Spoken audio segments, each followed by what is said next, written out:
Okay, hello everyone. So today we will be dealing with the class 12 chapter 3 human reproductive system. We will be dealing with the menstrual cycle. So menstrual cycle is the cycle that happens in females, those who have attained puberty, in the female primates like monkeys, apes, human beings and all those. The first menstruation which begins at puberty, that is known as menarche, and it is a cycle of 28 to 29 days, and this complete cycle that is known as menstrual cycle. Okay, all the events that is put forward. So what are the events that occur? So one ovum is released during the middle of the cycle, each menstrual cycle.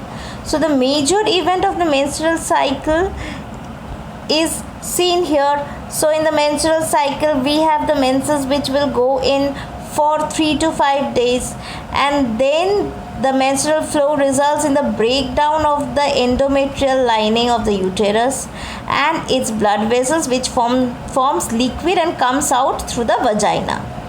Then menstruation only occurs if the released ovum is not fertilized.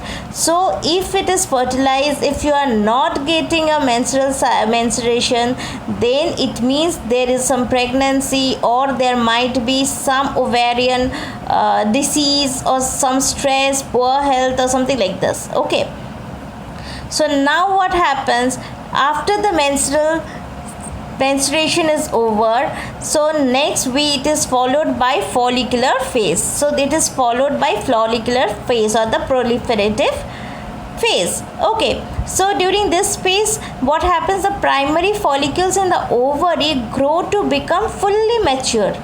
The Graafian follicles also will simultaneously the endometrium of the uterus also will regenerate. So there is the regeneration that is occurring through proliferations. So these changes in the ovary and uterus is induced by changes in the levels of pituitary and ovarian hormones. Okay, which are the pituitary hormones? Pituitary hormones are FSH and LH, and ovarian hormones are estrogen and progesterone. So there is a high level of estrogen that is happening, and FSH and LH, the pituitary hormones, are also increasing during the formation of the follicular phase. Okay, then after that we have the luteal phase, and or which is the secretory phase. So herein there is the secretion of the gonadotrophins that is occurring. So secretion of gonadotrophins. What are the gonadotrophins? The LH and FSH. So there is a secretion of LH and FSH which is happening, and this increases gradually during the follicular phase, and simultaneous follicular development as well as secretion of estrogen by the growing follicles. Both LH and FSH will attain a peak in the middle of the cycle, which is during the 14th day of the cycle. So during the 14th day of the cycle it is reaching the peak.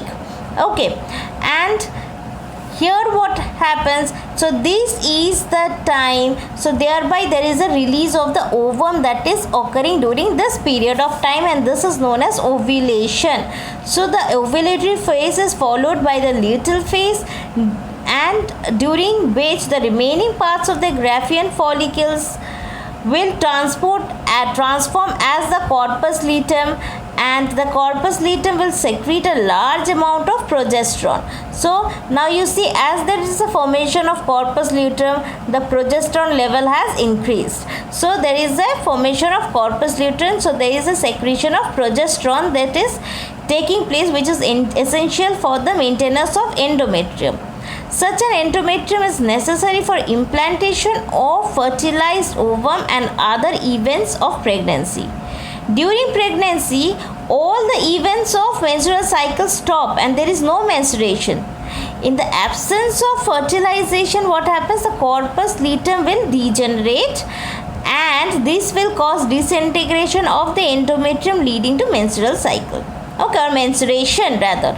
So now at the age of 50 years, once a person attains 50 years, it will undergo menopause, so that it is an indication there is no more reproductive phase is there for the person.